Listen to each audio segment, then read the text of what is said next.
अस्सलाम वालेकुम। तो आज के इस लेक्चर में हम जो डिस्कस कर रहे हैं वो है ना, हम किस तरह average speed and different circumstances find कर सकते हैं। अगर लीनियर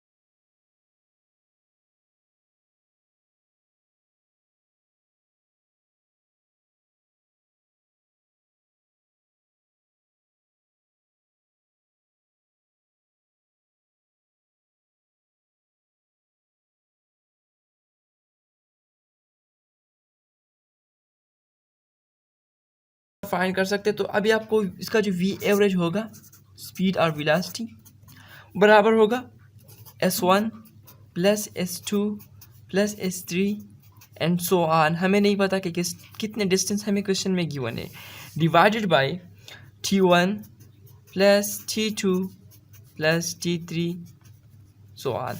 ओके, अब V average is equal to S1 plus S2 plus S3 and so on up to Sn divided with T1 किस चीज़ के बराबर होता है, वो बराबर होता है S1 by V1 plus T2 किस चीज़ के बराबर होता है, वो बराबर होता है S2 by T2 V2 and plus T3 किस के बराबर होता है, वो बराबर होता है S3 by V3 and so on. Last में Sn किस चीज़ के बराबर होगा, वो बराबर होगा Sn ये जो क्या कहते हैं इसको टी एन यहाँ पर होगा, तो टी एन बराबर होगा S N divide by V N. तो बेसिकली यही वो फार्मूला है। अगर हमें टाइम जस्ट गिवन हो तो हम इसी को यूज़ कर लेंगे और फाइंड कर लेंगे। अगर हमें क्वेश्चन में वेलोसिटी का बताया गया हो ना, तो फिर हम इसी को यूज़ कर लेंगे, क्योंकि दोनों केसेस आ सकते हैं। या तो आपसे कह सकते हैं कि particle covering distance S1 with velocity V1, distance S2 with velocity V3, इसी तरह के केसेस आ सकते हैं। ठीक है, फिर इसमें क्या कहते हैं उसको, स्पेशल केस क्या होता है इसी में स्पेशल केस यही होता है कि अगर हमारे पास ये जो क्या कहते हैं उसको, हमारे पास ये जो S1 S2 गिवन है, ठीक है ना, S1 S2 S3 अगर ये सेम हो, लेट सपोज हमें क्वेश्चन में एक बताया गया है कि particle cover distance with S1, दूसरी डिस्टेंस भी हमारे साथ क्या है S1 है, यानी मतलब S है, ठीक है ना, और टाइम हमें डिफरेंट गिवन है। ठीक है, तो उस केस में हम क्या करेंगे, तो देखिए केस स्पेशल केस ये है हमारे पास। स्पेशल केस कि हमें क्या गिवन है कि S1 is equal to S2, अगर हमें दो स्पीड्स की बात कर रहा है, ठीक है ना। अच्छा, तो अब यहाँ पर देखिए हमारे पास क्या फार्मूला था, हमारे साथ फार्मूला था S1 plus S2 divide by S1 by V1 plus S2 by V2।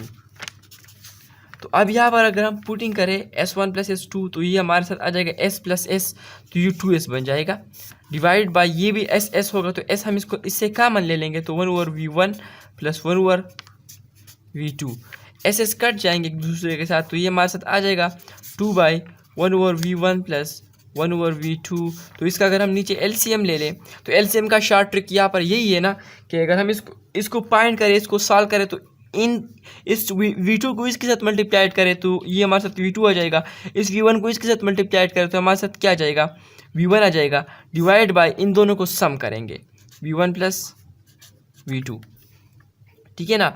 तो ये मतलब क्या कहते हैं उसको, इस तरह आ जाएगा इसका आंसर डायरेक्टली, इस तरह टू ऊपर अपना है, ठीक है, टू अपना है। अगर आप इसको नहीं इस तरह नहीं कर सकते तो आप डायरेक्टली भी क्या कर सकते हैं, एलसीएम के तरीके से कर सकते हैं। 2 बाई V1 V2 इसका एलसीएम हो गया, ऊपर V1 प्लस V2 आ जाएगा, और मैथ्स के रूल के मुताबिक ये ऊपर चला जाएगा, तो 2V1 V2 divide by V1 plus V2। Okay, इस टाइप का जो MCQs हमारे, लेट सपोज अगर हमें 3 गिवन हो, मतलब ये जो 3 गिवन हो, मतलब थ्री वेलोसिटी गिवन हो हमारे पास, तो फिर उसका जो फार्मूला होगा वो 3V1 V2 V3 divided by इन दोनों का मल्टीप्लिकेशन V1 V2 मतलब डिफरेंट डिफरेंट कम्बिनेशन इससे ले लेंगे V1 V2 plus V2 V3 plus V1 V3। तो हम होगा हमारे साथ क्या, हमारे साथ ये फार्मूला होगा। अब इस पर MCQs कौन सा आ सकता है, मतलब ए टाइप एक MCQs आता है when a body covers two equal distance with different velocities. क्या आता है MCQs इस पर, ये वाले इस फार्मूले पर, two equal distance with different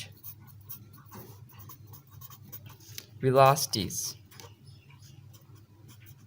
okay, और इस पर कौन सा आएगा, three different distance with three same distance with different velocities. तो ये आप लोग याद रखिए, इनकी बहुत ज़्यादा इंपॉर्टेंट है, ठीक है ना। ये जो स्पेशल केस था पहला।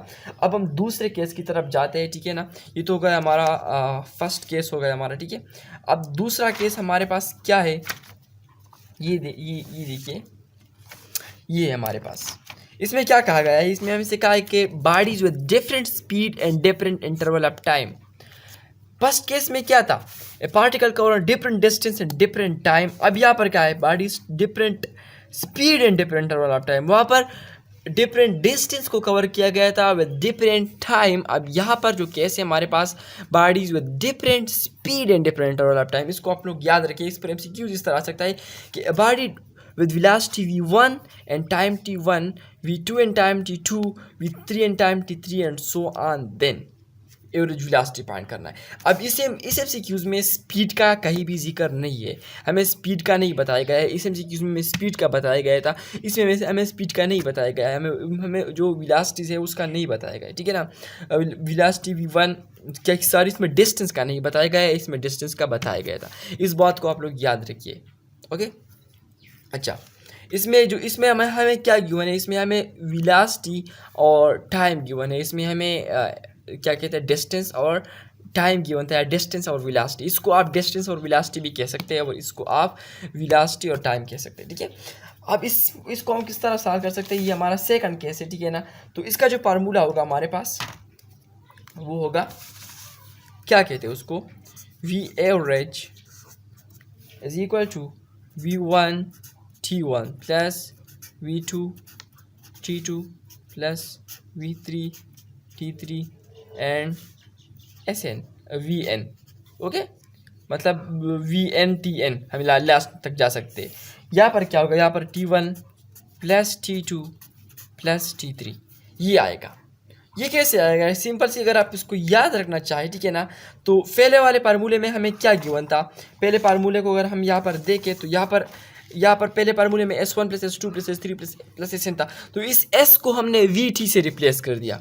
क्या कर दिया, इस S1 को हमने V1 T1, मतलब हमें फार्मूला में गिवन है कि S is equal to VT। ये फार्मूला आप लोगों को पता होगा, ठीक है ना, क्योंकि डिस्टेंस जो होता है ना वो इसके बराबर होता है, क्योंकि वेलोसिटी बराबर होती है, सर स्पीड बराबर होती है डिस्टेंस बाय टाइम। तो डिस्टेंस बराबर होगा VT। तो जस्ट हमने यहाँ पर S की वैल्यू लगा ली, तो हमारे साथ ये आ गया। अब ये हो गया हमारे पास V एवरेज। अब इसमें स्पेशल केस क्या है, हमारे पास जो टाइम है, टाइम इंटरवल है, वो सेम हो।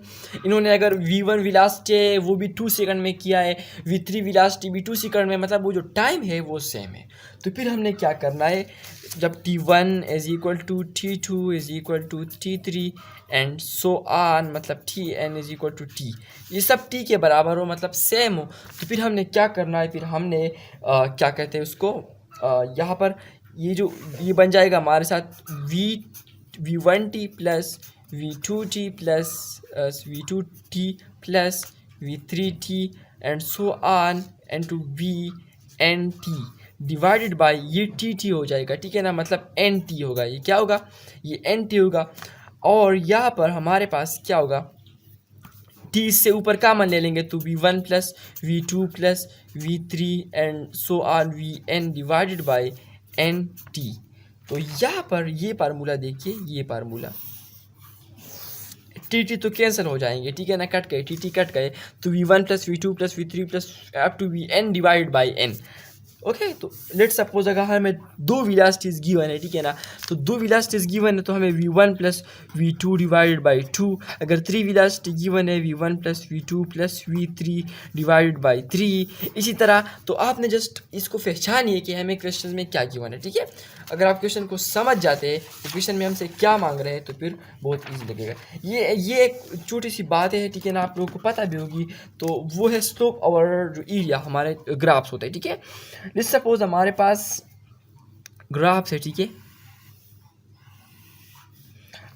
ये हमारे पास वेलोसिटी है, ये हमारे पास टाइम है। तो वेलोसिटी टाइम का जो ग्राफ होगा हमारे पास, उसका जो स्लोप होगा, लेट्स सपोज ये हमारे पास वेलोसिटी टाइम ग्राफ है, तो इसका जो स्लोप होगा वो हमें एक्सेलरेशन देंगी। स्लोप हमें क्या देंगी? स्लोप एक्सेलरेशन देंगी। और इसका जो अंडर एरिया है वेलोसिटी वी का जो अंडर एरिया है, एरिया वो हमें देगा क्या? वो हमें देगा क्या कहते हैं, वेलोसिटी टाइम ग्राफ जो होता है वो हमें डिस्प्लेसमेंट देगा। क्या देगा? डिस्प्लेसमेंट। अब अगर हमारे पास क्या कहते हैं, हमारे पास slope of displacement time graph आता है, तो slope of displacement time graph हमें क्या देता है कि स्लोप डिवाइड हो इक्वल होता है Y axis divide by X axis. तो एक्स एक्सिस पर अगर हम बात करें किस चीज़ की, हम बात करें डिस्प्लेसमेंट टाइम ग्राफ की, ठीक है ना। तो ये हमारे पास डिस्प्लेसमेंट टाइम ग्राफ, तो इसका जो स्लोप होता है वो Y axis divide by X axis होता है। बेसिकली स्लोप किस चीज़ के बराबर होता है? स्लोप हमें कहता है कि जो हमारे पास ये वाई एक्सिस है इसको हम डिवाइड करेंगे एक्स एक्सिस वाले पर, ठीक है ना। तो वाई एक्सिस पर डिस्प्लेसमेंट है और यहाँ पर टाइम है, और डिस्प्लेसमेंट बाय टाइम, इसका जो टाइम रेट ऑफ चेंज होता है वो हमें क्या देता है? वेलोसिटी देता है। तो इसका जो स्लोप होगा वो हमें वेलोसिटी देगा, और इसका जो अंडर एरिया होगा वो हमें क्या देगा? क्या कहते हैं उसको, ये हमें क्या देगा? एक्स टी का जो ग्राफ है क्या कहते हैं उसको, ये हमें क्या देगा? वेलोसिटी देगा। ओके। अब इसका जो ग्राफ है, ठीक है ना, अंडर एरिया वो डिस्प्लेसमेंट देगा, इसका जो स्लोप है वो हमें एक्सेलरेशन देगा। अब अगर एक्सेलरेशन टाइम की ग्राफ है तो एक्सेलरेशन टाइम की ग्राफ जो है ना उसकी उसका स्लोप हमें इसके बाद जो होता है, ठीक है, मैं उसका नाम भूल गया, वो आता है वेलोसिटी के बाद जो चीज़, एक्सेलरेशन के बाद रेट ऑफ एक्सेलरेशन जो आता है, ठीक है। अच्छा, उसको जरक कहते हैं। ओके, जरक, उस जरक आएगा, और उस इसका जो अंडर ग्राफ होगा एक्सेलरेशन टाइम ग्राफ वो हमें वेलोसिटी देगा। तो इसको आप याद कर सकते हैं, ठीक है ना। ये बहुत इंपॉर्टेंट पॉइंट्स थे, बहुत सारे स्टूडेंट्स को पता होंगे, कुछ को नहीं पता होगा। तो जिनको नहीं पता तो होप उनको पसंद आ गया होगा, और वीडियो को इस तरह देखते रहे। इंशाल्लाह हमने कोशिश कर रहा हूँ कि सारे जो टॉप मेन पॉइंट्स है, ट्रिक्स है, ठीक है ना, उसको इसी तरह आप लोगों के लिए लाओ। Okay, thank you for watching and share it.